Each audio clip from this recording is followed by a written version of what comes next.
Is the West in retreat? This is a question many people are asking. They see signs of weakness. They worry about the future. Or is something else happening? Is the West changing into a new kind of power? Some observers are now using a powerful old name. They speak of a new Holy Roman Empire. They suggest NATO and its allies are not just defending themselves. They claim these nations are building a new, unified bloc. This idea is startling. It deserves a calm and careful look. We will explore what this means, step by step, using simple facts and clear language. The world feels unsettled. Old certainties are gone. New powers are rising in the East. Economic tides are shifting. In times like these, people look for explanations. The idea of a new empire is one such explanation. It suggests Western leaders have a grand plan to consolidate power, not to let it fade away. This is not a conspiracy theory whispered in the dark. It is a serious geopolitical analysis for some. They argue actions of Western nations point to a bigger goal: political union, economic union, military union. This essay will not tell you what to believe. It will present the arguments. It will show you the evidence that people use to support this idea. We will look at NATO's history. We will examine signs of Western decline. We will look at signs of military preparation. We will discuss why leaders might choose difficult and dangerous paths. The aim is to provide information. It is to help you think clearly about a complex subject. The world is at a crossroads. Understanding the different paths it could take is more important than ever. The term New Holy Roman Empire is chosen for a reason. The old empire was a complex mix. It combined military power, different territories, and a single religious idea. A union of states under a higher authority. Those who use this term today see parallels. A military alliance growing stronger, economic policies that tie nations together, a push for shared values, almost like a civic religion. Is this comparison fair, or just a dramatic way to describe modern alliances? Let us begin by looking at the heart of this alliance, NATO itself. NATO has a simple origin story. It was born from the ashes of World War II. The year was 1949. Europe was divided and afraid. The Soviet Union loomed to the east. The United States and Western European allies wanted to create a shield, forming the North Atlantic Treaty Organization. Its core promise was profound. An attack on one is an attack on all. Designed to prevent another great war, NATO held a defensive line through the Cold War. It stood opposite the Warsaw Pact, the Soviet Union and its satellite states, maintaining a tense balance of power. For decades, NATO's role was clear. Then the world changed. The Berlin Wall fell in 1989. The Soviet Union dissolved in 1991. The old enemy was gone. Many thought NATO's job was done. They expected it to shrink or disappear. But that is not what happened. Instead, NATO began to grow, expanding eastward and taking in former Warsaw Pact members. Its mission changed. Into the Balkans, Afghanistan, it became capable of projecting power far from its borders. Supporters call this a success, spreading stability and democracy, bringing more nations under a protective umbrella. Critics call it aggressive, a breaking of promises, provoking rather than preventing conflict. To critics, NATO has become a tool for expanding Western influence, a sword, not just a shield. At the same time NATO expanded, a different story took hold, the story of Western decline. Many feel this in daily life and point to simple facts. For generations, the West was the world's factory. Now many factories are shut, jobs moved overseas to cheaper labor, leaving economic hollows and a sense of loss. People feel poorer and futures uncertain. Lines at unemployment offices. A powerful anxiety spreads. Western armies look smaller than in the Cold War. Fewer ships, tanks, aircraft. Rivals expand, investing in new hardware. People worry the West is losing its edge. Shared values feel frayed. More division, more argument. People feel less connected to neighbors and national institutions. Pessimism takes hold. When people feel poorer, less secure, more divided, they believe their best days are behind them. But what if this picture is misleading? Some analysts say the West is not retreating, but retooling. Smaller forces, more professional and technologically advanced.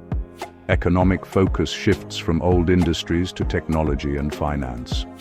What looks like decline to some is strategic transformation, shedding weight to become agile. This view suggests the West is preparing for a new kind of contest, not simply fading away. Why would leaders choose hard, risky paths? There is no single answer. One motive is fear, rising rivals and new threats. Another is profit, the business of war. Corporations build weapons, technologies, security services, and lobby governments. This is not necessarily conspiracy. It is how the system works, amplifying profitable solutions. A third motive is belief, a conviction about national destiny and duty to shape the world. Not just power or money, but ideology, even a moral crusade. This leads to the concept of total war. The economy, technology, and people organized for conflict. Some worry the West is moving this way. Vast surveillance networks, cyber warfare capabilities, tight military-industrial integration. All look like preparations for a new kind of total conflict. Is this preparation defensive, or the foundation for a more assertive, centralized imperial power? To grasp the idea of a new Holy Roman Empire, look at symbols. The old empire mixed state power with church authority. Some see a modern echo today. They point to right-wing Christian nationalist movements that tie national strength to faith, blurring church and state into a fusion of religious and national purpose. When this ideology mixes with a powerful alliance like NATO, the alliance can take on the character of a moral crusade, defending not just interests, but civilization itself. A strange, ancient symbol returns, the three-headed eagle, drawn from obscure prophetic texts as a final empire. Today it is a metaphor. For some, its three heads represent fused power, economic, military and religious, total integrated authority. It warns of concentrated authority. People search old symbols to make sense of headlines, protests, troop movements and charts. The fear is a new kind of power, centralized, ideological, unbound by old rules, merging NATO's might, Western economic integration and nationalist fervor. Whether this is accurate is debated. But people fear the West is not fading. It is reforging into something formidable and potentially dangerous. What should be done in the face of such possibilities?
There is a story going around. You have probably heard it.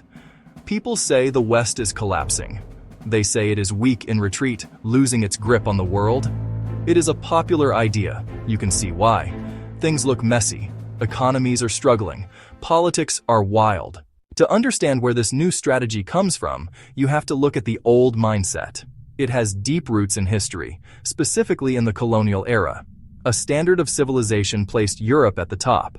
They claimed hyper-sovereignty over themselves and others. Others were ranked below, civilizable, but only to a point. Resistance met force, extermination, genocide. The scars remain. That worldview never vanished. It changed its language. A 2020 U.S. military paper admits the West miscalculated Russia, reclassifying it as Eurasian, separate, different, alongside China, portrayed as not understanding Western peace, order, rationality. This language reveals the planners' minds. Good is Europe and North America. The rest is a jungle that only understands force. They would deny it, but their documents tell the story. If you believe the other side is always at war, cooperation is impossible. A self-fulfilling prophecy, permanent war footing. It is sick logic, but it is the ideological backbone of the new strategy. The key phrase is pervasive competition. NATO's Strategic Foresight Division openly uses it. Across all domains, at all times, everywhere. Competition equals gray zone. Hybrid warfare. A fight just below open war. Every domain becomes a front line, even the cognitive. A 2016 War College paper is blunt. Gray zone is about threats to the American-led status quo, not imminent invasion. Primacy maintenance. Subsequent NATO and US documents build on it. Hence a NATO video asking, "Are you willing to choose war?" It looks insane, but it is deadly serious. They choose to see the whole world as a battlefield, running operations everywhere to obstruct rival development. A forever war fought by soldiers and by bankers, programmers, journalists, and influencers. And to fight pervasive competition, they adopt multi-domain operations. Coordinate actions across land, sea, air, space, and cyber, and even the information and cognitive realms. Strike from any direction, with any tool, at any time. Tech and data are the backbone. They need global infrastructure, cables, satellites, storage, software. A commander in the US feeds a unit in Poland to cue a shooter in Latvia. Seconds. The plan's architecture turns the network into the empire's territory and interoperability into its law. Once tied in, exiting means operational blindness. Nations are entangled, often without public consent. Even neutral states pursue NATO interoperability, framed as cooperation, but eroding sovereignty. This is 21st century empire, not land conquest, but network integration. Why pursue policies that harm their own nations? Germany deindustrializes by cutting off cheap energy. The US funds a proxy war as bridges crumble, because a transnational elite serves a transatlantic system. They cycle through government, finance, corporations, think tanks. Loyal to the network, not the hometown. What's good for the system isn't good for the worker or taxpayer. Realism falters when elites undermine national survival. Insulated from consequences, they can gamble big. They'll risk nations to preserve empire. Bleak policies look irrational, but serve dominance. Pervasive warfare risks fall on regular people. Treating everything as war makes small fires spread. One misstep could escalate between nuclear powers. Civilian life gets militarized, opposite of international law's intent. Finance, media, infrastructure become targets.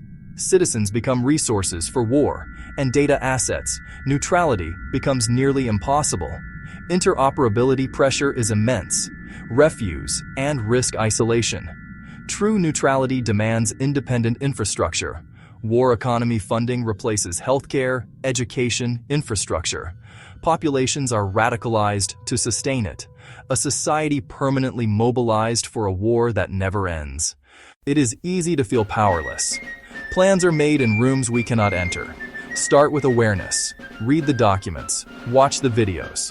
Inform yourself and others. Build a transnational network for peace. Share information. Build solidarity. Network the resistance to counter the networked empire. Defend neutrality and local control. Demand transparency on interoperability and costs. Prioritize peace, diplomacy, cooperation. Learn to spot propaganda. Protect your data. Strong communities are hard to manipulate. The future is not yet written. The West is retooling for a fight. Our job is to refuse to be the Join me as I dive deep into the idea that NATO is the new Holy Roman Empire. Can I connect the dots and uncover what this could mean for the world stage? The North Atlantic Treaty Organization, or NATO, has been a cornerstone of global defense and diplomacy since its inception in 1949. At its core, NATO is a military alliance aimed at ensuring the collective defense and security of its member states. But when you look closer, you can see some interesting parallels between NATO and the historical Holy Roman Empire. Both have been behemoths on the world stage, shaping politics, economies, and cultures in their respective times. Rising global tensions, the resurgence of nationalism, and the looming threat of war have put NATO in a challenging position. With Russia's aggressive actions in Ukraine and China's growing military presence, NATO's traditional role as a defender of Western democracies is being tested like never before. The alliance has had to adapt its strategies to address these new threats, from enhancing its military presence in Eastern Europe to investing in advanced technologies like cyber warfare and artificial intelligence. But what does this mean for the world? A more assertive NATO could lead to a new era of great power competition, where the stakes are higher than ever before. The risk of miscalculation or escalation is real, and the consequences could be catastrophic. This is why understanding NATO's role and its implications for global security is more important than ever. NATO's response to these challenges has been to strengthen its military posture and engage in a series of high-profile exercises and operations. But this increased military activity has also raised concerns about the alliance's intentions and its potential for conflict with other major powers. As the world becomes increasingly multipolar, NATO's actions will have a direct impact on the global balance of power. The Holy Roman Empire, which existed from the 10th to the 19th century, was a loose confederation of states and cities that was characterized by its complex system of governance and its often contentious relationships with other European powers. At its peak, the empire was a dominant force in European politics, and its legacy continues to shape the continent to this day. One of the most interesting parallels between the Holy Roman Empire and NATO is the way in which both have used their military power to shape their relationships with other states. The empire's military was a key instrument of its foreign policy, and it was often used to enforce its claims and protect its interests. Similarly, NATO's military power has been a central aspect of its identity and its role in the world. But both the Empire and NATO have also faced significant challenges in using their military power effectively, from the difficulties of coordinating their member states to the complexities of modern warfare. In recent years, NATO has marked several pivotal moments that highlight its growing military presence and readiness for conflict. One example that stands out is the alliance's enhanced presence in Eastern Europe, where it has deployed troops and equipment to deter Russian aggression. This move has been seen as a significant escalation of tensions between NATO and Russia, and it has raised concerns about the potential for conflict in the region. The enhanced presence in Eastern Europe is just one example of NATO's efforts to adapt to the changing security landscape. The alliance has also invested heavily in modernizing its military capabilities, from advanced fighter jets to state-of-the-art naval vessels. These efforts are designed to ensure that NATO remains a credible and effective force in the face of emerging threats. So what does this all mean? The parallels between NATO and the Holy Roman Empire are clear. Both have been dominant forces on the world stage, shaping politics and cultures in their respective times.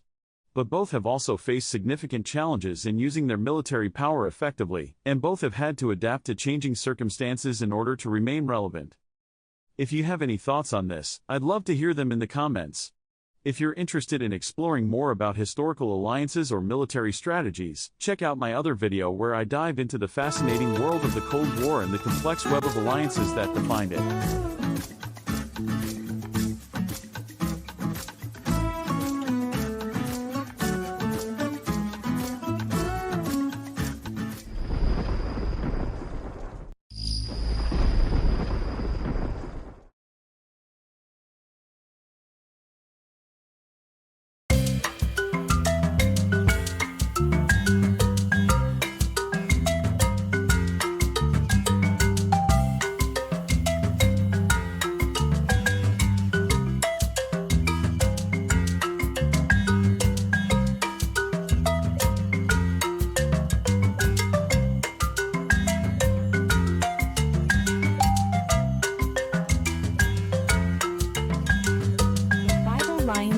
Coloring Book for Kids, Volume 2.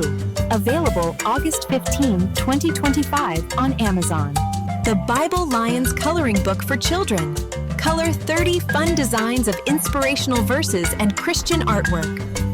A beautiful children's coloring book designed to fill your child's mind with the positive words of God's love.